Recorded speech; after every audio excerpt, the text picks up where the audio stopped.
guys, welcome back to the channel. This is Greg. Today I want to show you how to install a pocket door. We're going to remove this closet door. This goes into our clothes closet in our master bathroom.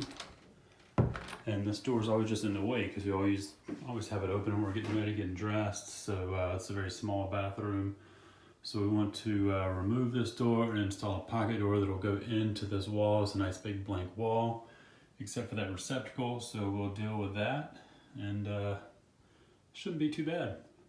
First thing we're going to do is get rid of all this drywall, and we're already doing some work in the bathroom. So we're actually going to take the drywall out on this side of the wall, where we've got the hole there for the medicine cabinet, which we're not reinstalling, and the wall's kind of damaged from where the cabinets were.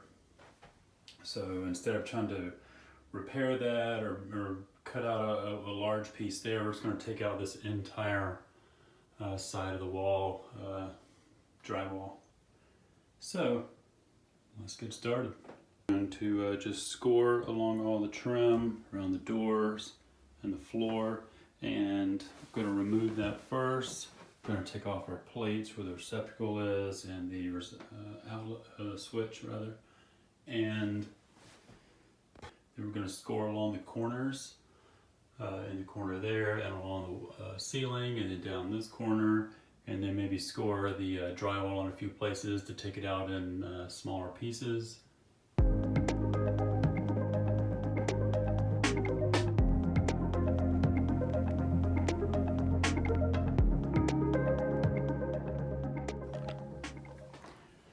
Now you can see I've moved the trim. I've not turned the power off. This receptacle is still hot. I just poured it loose and stuck it in there. But remember, even if the wires go into the back of the receptacle, these screws on the side right here are still hot, so don't touch those. I would recommend turning off the power anytime you're messing with a receptacle like this. But you'll see I've scored the wall. I actually cut all the way through it just with my knife. And an area is probably about 2 feet by 4 feet. So I have basically four sections on this wall. And I've done that because they'll be easy to manage carrying them out of the house, instead of busting them up in a lot of pieces with a big sledgehammer and trying to put them in bags, because those can get really heavy, or trying to take out the entire piece in one section, or maybe two pieces. It's just going to be big and messy carrying it through the house and down the stairs and stacking it up outside. So this piece seems to be pretty easy to handle, and by cutting it this way, typically you'll have one of these that you can just kind of push in, and then you can get in behind it to pull the other section out. So as you can see, this is pretty easy just with one hand. That's where the two pieces are joined together there. That's why it broke off like that. This next section should come out pretty easily. So anyways, that's my tip, and I'm going to keep going.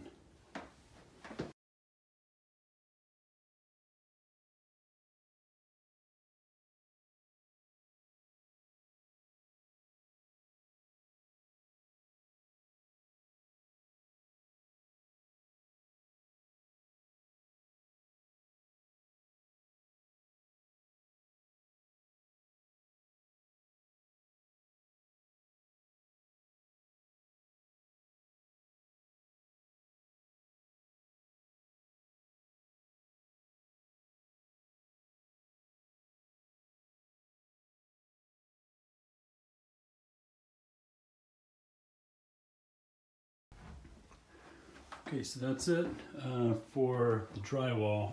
I'm going to go ahead and take out all the nails here that are sticking out, and I'll spend a few minutes doing that and then cleaning up my mess. There's some of my drywall there. By the way, I've got other videos you might want to take a look at. One is remove the garden tub from here. I'm going to be installing a toilet and a vanity. And I'm demoing the shower over here to install a new shower that'll be bigger, new shower pan and everything. So please subscribe and check out my other videos. And as I said, for the pocket door, you don't need to remove the drywall in the area where you're not going to be putting the pocket door, which, by the way, I'm glad I wasn't putting it here because I've got some vent pipes coming up through the wall that I would not want to move. So the pocket door is going this way, and all we've got in the way is some electrical. So we'll deal with that when the time comes. All right, this is a 30-inch door, and we're going to be expanding it to a 36-inch door just to give a little bit more light from out here into the closet. There is a light in the closet, but just the more open it is, I think the better it'll be. And so we were moving to a 36-inch door. So I picked up this pocket door kit at the big orange box store. This is from A&F Wood Products. And it's pretty simple. It's just got a wood frame inside here is where the door goes. It's got a couple pieces in here, the overhead track. So it'll be mounted up here. But you definitely want to get this first before you get started on your door. And by the way, when you get this, you want to look it over very carefully. Make sure when you're at the store, flip this around, look at it from all different angles. Make sure the board back here is perfectly straight. Look down through these boards, make sure all of those look straight. Look at the metal track here, make sure nothing is bent. You don't want anything out of alignment or irregular with the pocket door set, because it can cause rubbing of the door as it slides through there, and you can have all kinds of issues. So you want to make sure this is literally as perfect as can be.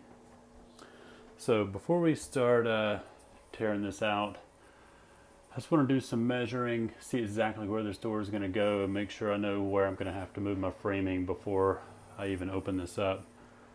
So it says right here on the box. First of all, make sure I got a 3/0 door. 3/0 is 36 inches, is 3 foot 0 inches. So that's what I'm going with, is a 36-inch door. So it's got my measurements here.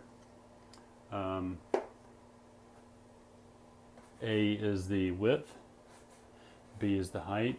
So my width for a 3/0 door is going to be 74 inches. My height is going to be 84.5 inches.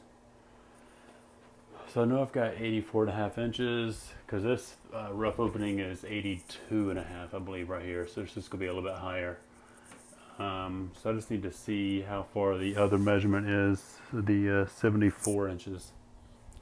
Mainly to see if I'm going to need to shift this opening over any and get into issues with the switch and the vent and all that, or if I can just start with this edge here and go 74 inches that way. Okay, so I want to measure from this stud. I want to keep this stud if I can, this starting point. So I'm actually going to run my tape this way. And it was 74 inches, I believe. Put it about right there.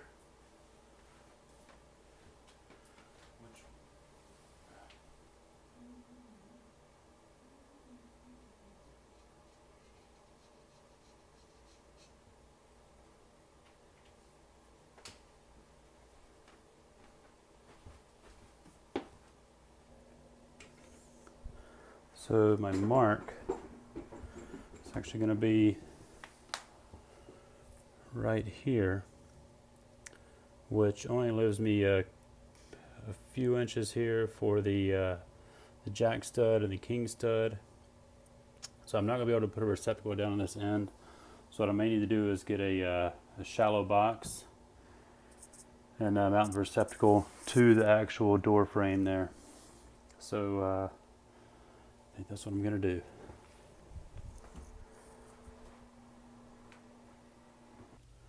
Alright, I want to take a break for just a second and look at some of the things you want to have on hand before you get started. One is the door, obviously, pocket door. You want to have at least a 4-foot level. Got the reciprocating saw there. Electrical tester, any new boxes you might need if you're going to be moving any electrical receptacles or switches. You want to make sure, one, there's no power, and two, Check with your local jurisdiction to see what permits and inspections you might need, whether you're just relocating a box or you're eliminating a box. Whatever you need to do, make sure you're following your local requirements. Let's see, screws. I got several different screws here. One is the 3.5 inch framing screw. I'm not going to be using a nail gun for this. I'll just use these screws. It's a pretty small job. And then for putting the drywall back in, I've got a 1 1/4 drywall screw and then a 1 inch drywall screw. So you want to use the 1 inch anytime you're doing any screws on this pocket door, because they'll go all the way through. If you use the 1 1/4 inch, they can peek through this wood and scrape your door as it opens and closes. Shims, definitely need your shims to get this door perfectly level. Let's see, we've got a couple different hammers here. If I were going to be using nails, I'd probably use the framing hammer. It's good at knocking in nails pretty quick without moving your board around too much. Your razor knife, of course, Phillips and flathead screwdriver. I've got a regular pry bar, and then I've got the crow's foot. Crow's foot will come in handy if you need to pull out one stud. You don't want to cut it, you can just dig in and pull the nail out, even a nail that's countersunk. And I've got my pencil there, 2x4s. I'm going to be using 6 2x4s, 8 feet long for this. If this were a load-bearing wall, which it isn't, but if it were, I'd probably use 2x6s for the header, and I'd have 2 2x6s, and then I'll use 4 2x4s. So that's the main stuff you're going to need. There's obviously could be different things you need. You know, if there's plumbing in the wall, you'd need all the plumbing supplies. And of course you'll need your trim and your however you're going to fasten the trim nails, if it's a little trim gun. So I'm not covering that in this video. Matter of fact, in this video I'm not even putting the drywall back on. So that'll be a future video because I have a lot more to do in this bathroom.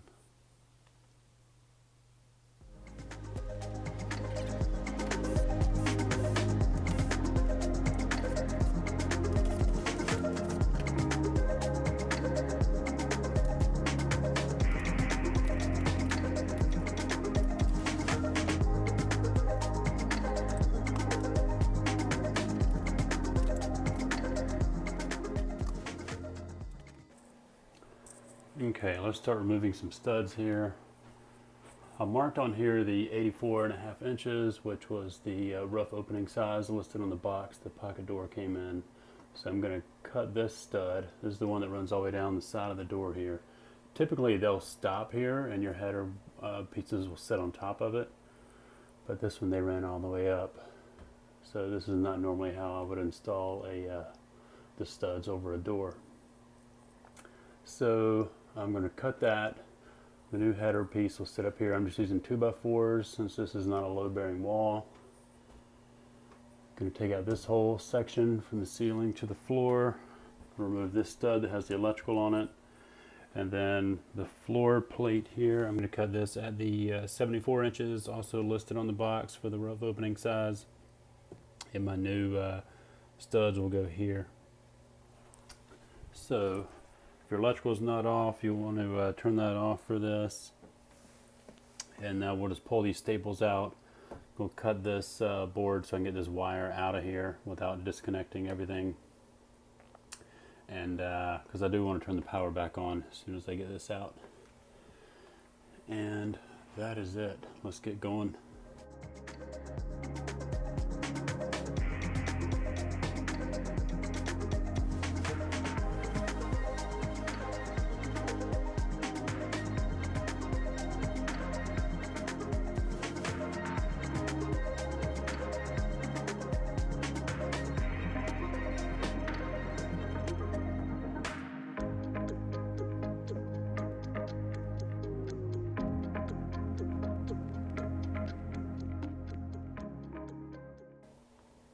Okay, so my last piece here is this floor plate.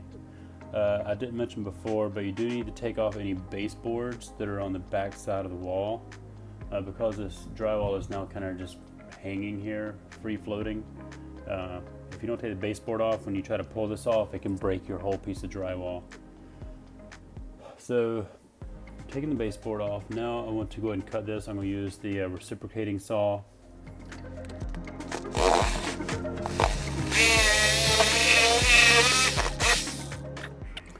Okay, so I missed recording of taking this bottom plate off, but I got that out of there. And now I'm ready to cut 3 of the main boards we're going to need to get this opening framed in. One is going to be the jack stud here. It's going to be, well, my rough opening needs to be 84.5 inches tall. So and that's coming from the subfloor. So since I already have 1.5 inches here with the 2x4, I'm going to need a stud that's 83 inches tall. So I need one that's 83. You're going to need another one that's 83 here, and another one that's 94.25. That's the king stud. That's going to be the distance from this bottom plate to the top plate there. So there'll be a stud that goes all the way to here, and then the jack stud will come over here and be at that 84.5 inches high mark. So I'm going to get those cut. So the numbers I rattled off there, 94.25, you'll just need to measure that. That's not a standard distance there. You'll just have to measure whatever it is. It should be close to that, but you want it to be snug when you put the king stud in there.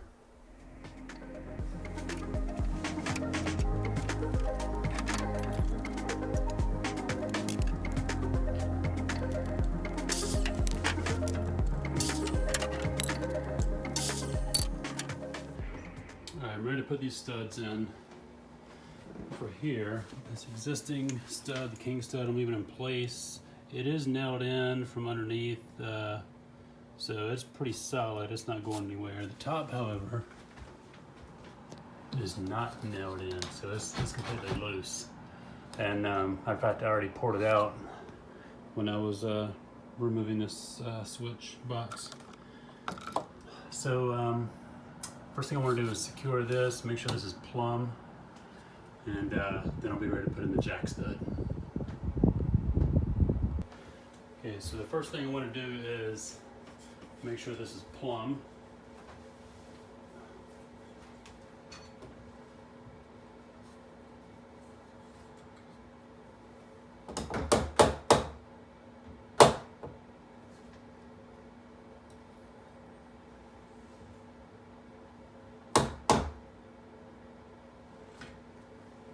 And then when I do that, I want to make sure that the edge is sticking out just a little bit. Let me zoom in.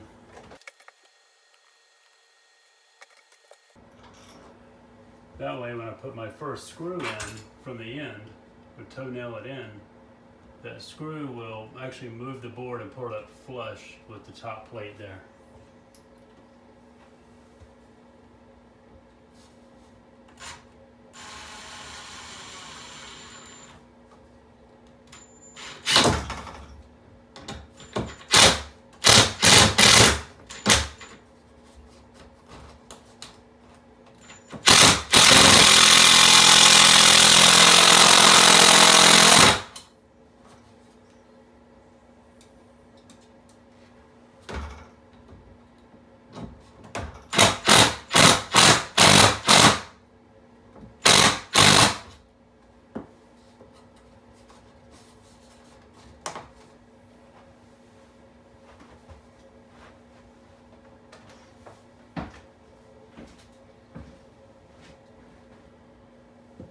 I don't know how well you can see that on camera, but it did get pretty flush there.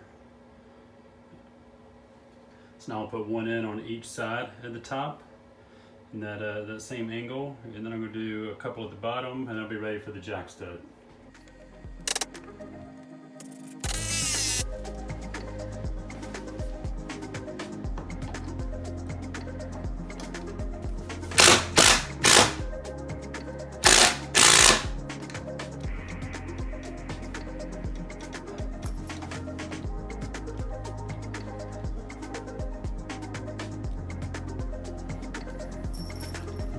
Jack stud in, and then I'll toenail from this side.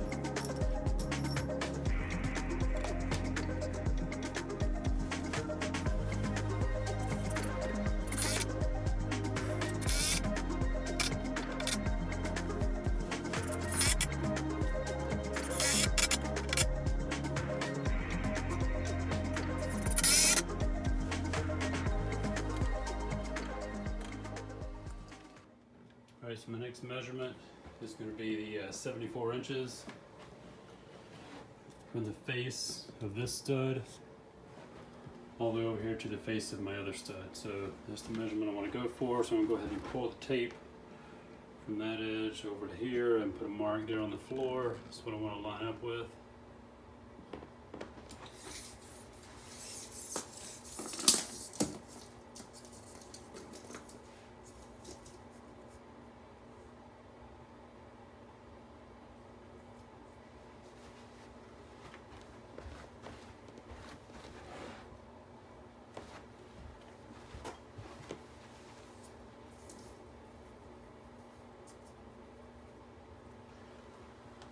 So it looks like I'm just a little bit off.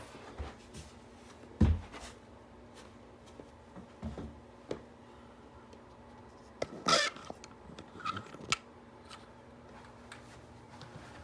you can see my base stud is a little bit shy there. So I'll just let the jack stud hang off just a hair off the end of this, kind of make up the difference there.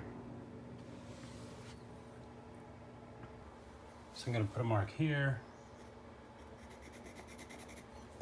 1.5 inches. It's going to be about here. Another 1.5 inches. It's going to be right there. So that's where I want my back side of my king stud, right there.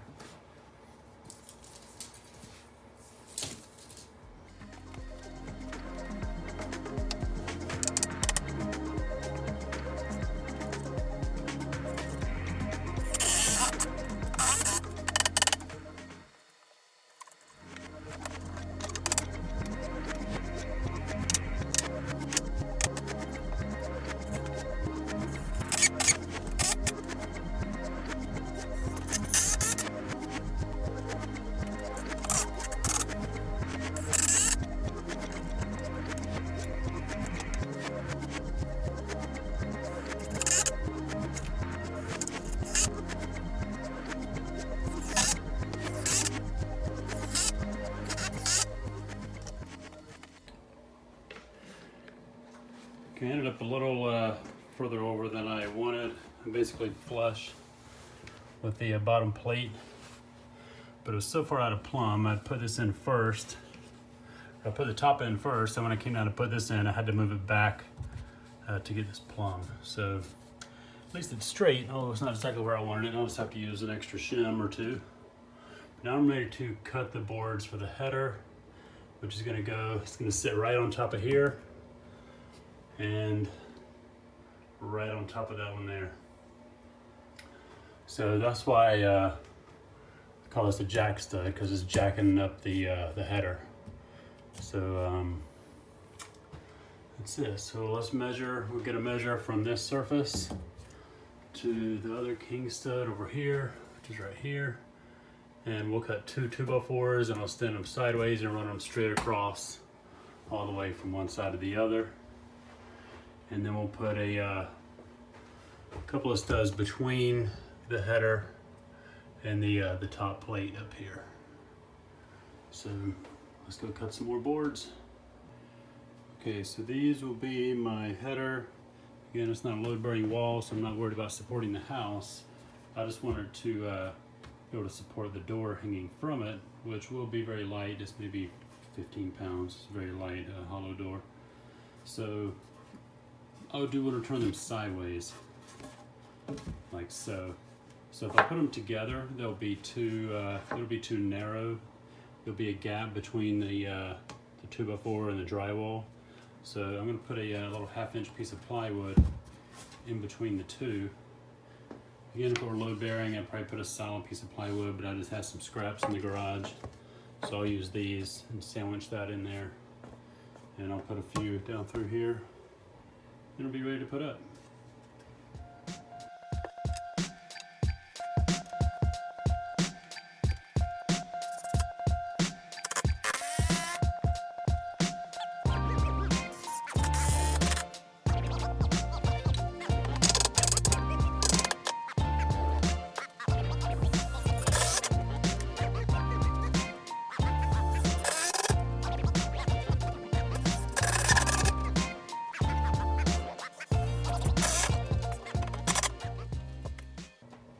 All right, I cut a few boards here and I just toe-nailed them in here. And up here at the top, if I feel like getting my ladder out, I'll toe-nail them on the inside part here as well. I think that's done and we're ready for the door.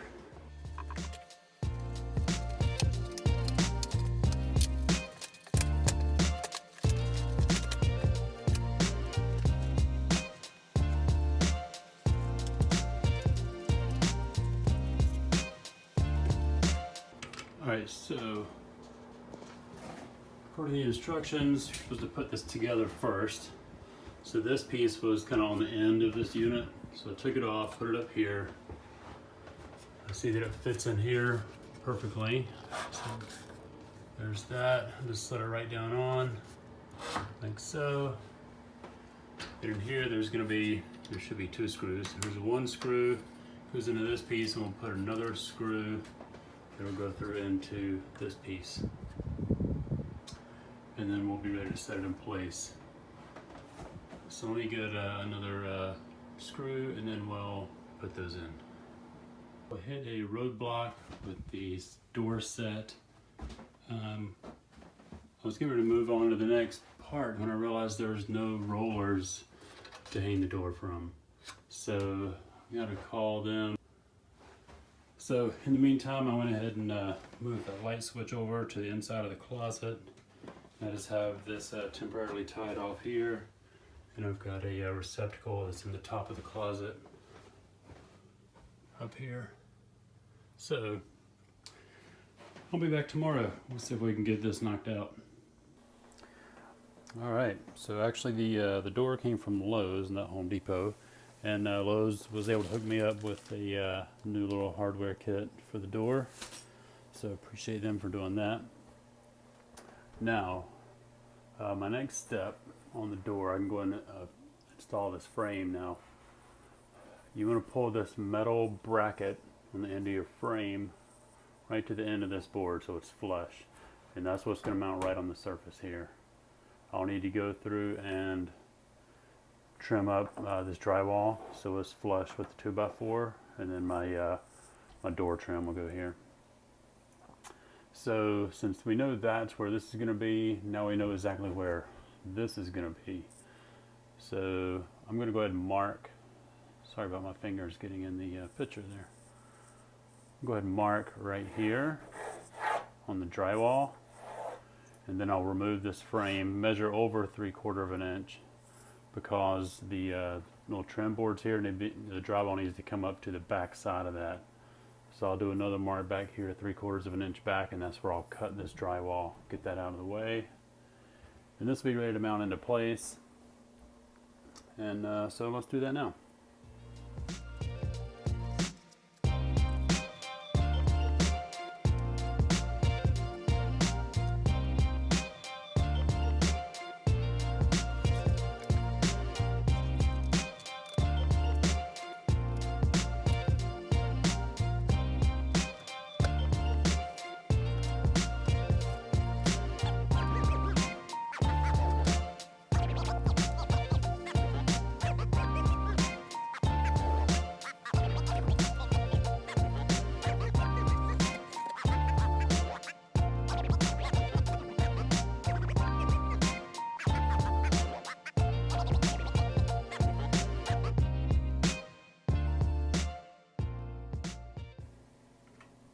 Okay, so I've got the frame in place, drywall's cut, as you can see on the inside here.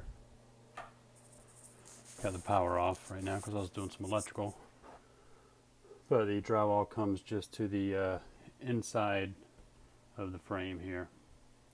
So if you have a gap there, that's no big deal, your trim will cover that up. And now this part of the frame is going to be flush with my 2x4s. The nail boards here, so that should be flush with the 2x4s, and that's it. So the first thing we're going to do is screw this to the floor. There's a plate right here, and then once that's screwed to the floor, you want to make sure this is plumb, make sure it's level this way. So I'll put the level on there, make sure this is straight. And once that's done, I'll check the level across the top here, make sure that's straight, get this tied in just right. It may need to go up a 1/4 inch up or down. So yeah, just make sure that's level. That way your door doesn't just roll out on you or roll in when you don't want it to. And that's it. I'll have to cut some blocks. I guess my opening's a little big here, so I'll have to cut some blocks here. And you'll want to screw in through here into the studs, probably in every opening all the way down. So I'll measure that. It looks like maybe an inch or so. I'll make some blocks and then some shims as well.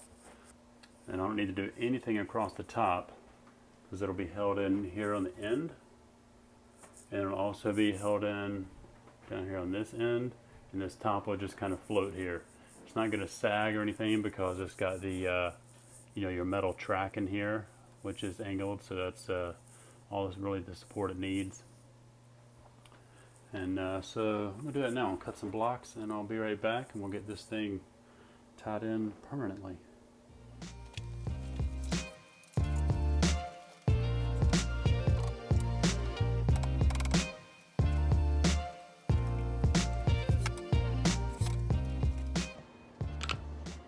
By the way, I didn't mention before, I don't think I mentioned it. You want to keep these blocks on here until the frame is completely installed, just to make sure the spacing is right and your drywall is not pushing anything in and causing these to flex inwards. And it just helps maintain that distance there. So I put two screws in down here. Making sure it's plumb and level on both sides.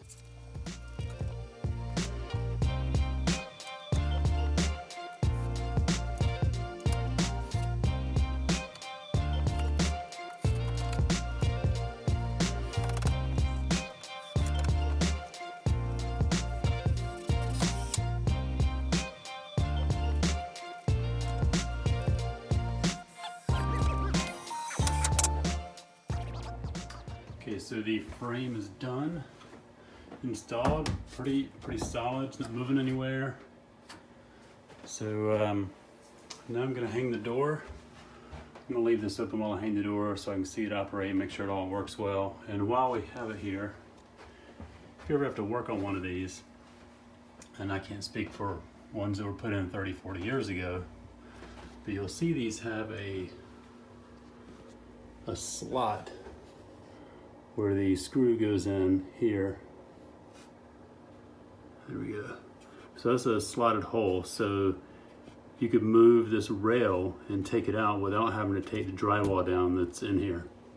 But the screws down here, you can see, are not in a slotted hole. So the screws that you can access that are in the door opening, you take out, and then you can slide the rail I guess this direction towards the opening, and take the rail out without having to remove the whole pocket door assembly if you needed to replace that rail or repair it. So I just wanted to show you that real quick. So I'm going to grab the door and let's put the hangers on the door. Okay, so here's the hardware kit.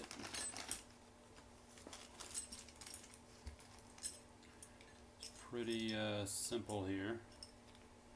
You've got your two rollers that will go on the track, these two brackets that will go on top of the door, like so, and then these, you put these in the track first and you just hang the door on the roller like so. So pretty simple there, and then the door will slide back and forth. Then you've got little glides that go down at the bottom to keep the door from swinging back and forth or side to side. And then your mounting screws. So let's get it done. This little wrench can be used to adjust this to make sure the door is sitting level.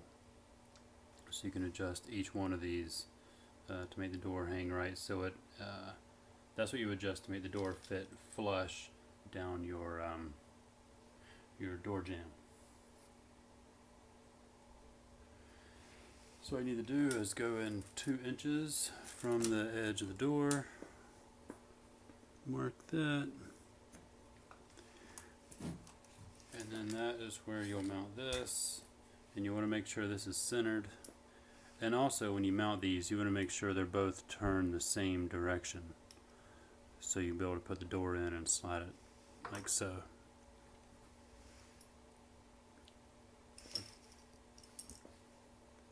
So I've got my mark there. I'm just mounting it. You want to make sure it is centered right in the middle of the door before you put in your screws. So I'm going to put these on now.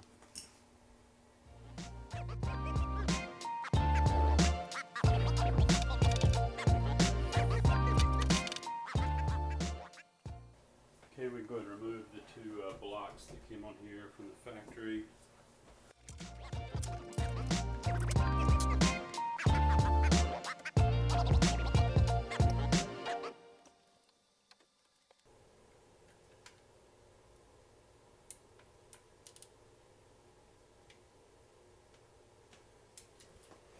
Now you just put your rollers in either way.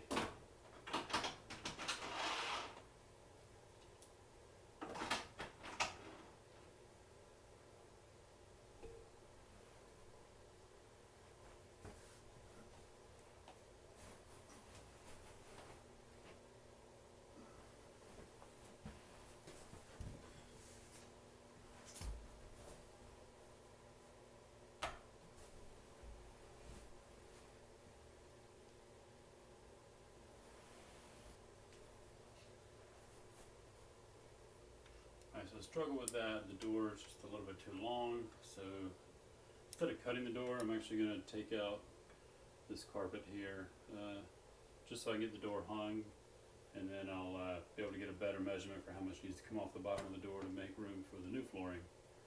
So I'm going to cut out that carpet, and then I'll hang the door.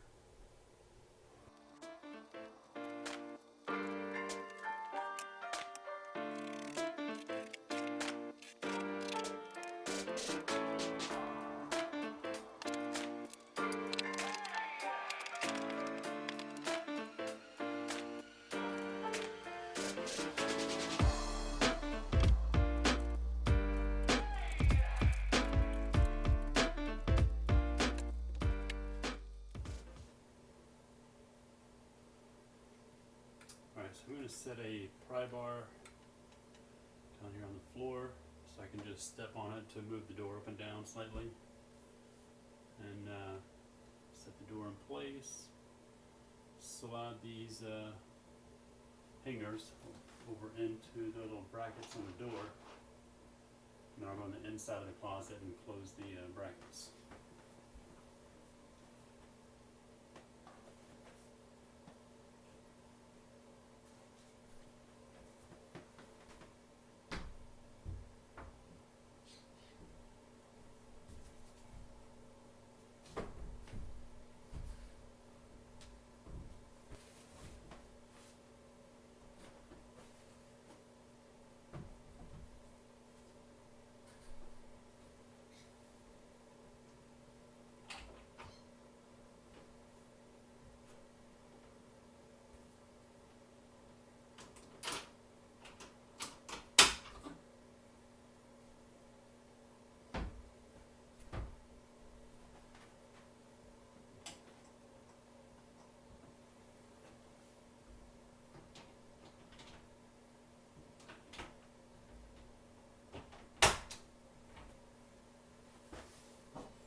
Alright, so that's what you want to see.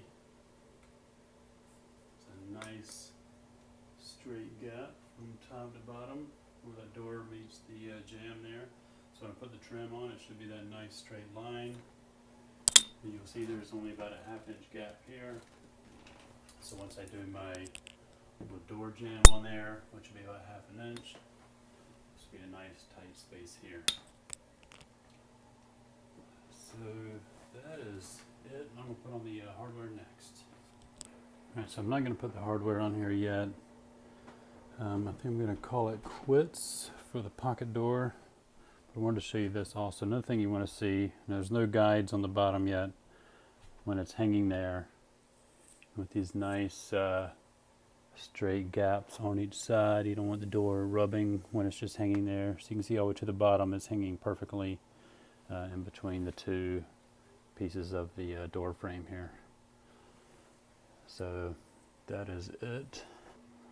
So my next step, if I were finishing this today, I would take this door out and paint it out of the pocket here, just so it'll be easier. Go ahead and paint it both sides, edges, top, everything. And then after I got a couple of coats on there, I'd put it back in, install the hardware, and then I'd be ready to put on drywall.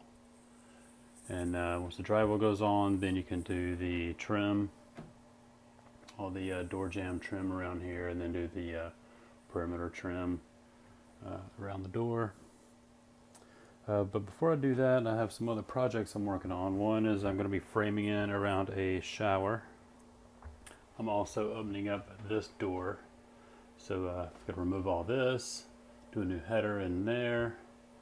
So that door is going to be widened, and I'm putting in a sliding barn door here. So if you want to catch any videos on installing the barn door or installing a shower pan and tile shower, plumbing hardware, anything like that, please check the links below. There's links to all of those videos, including a link to the video where I do the drywall and the finish around this pocket door. Please subscribe if you haven't subscribed already, and hit that thumbs up. Both of those things will help me know what you like and you don't like, and I'll continue to put out videos. That's it. We'll see you next time. See you.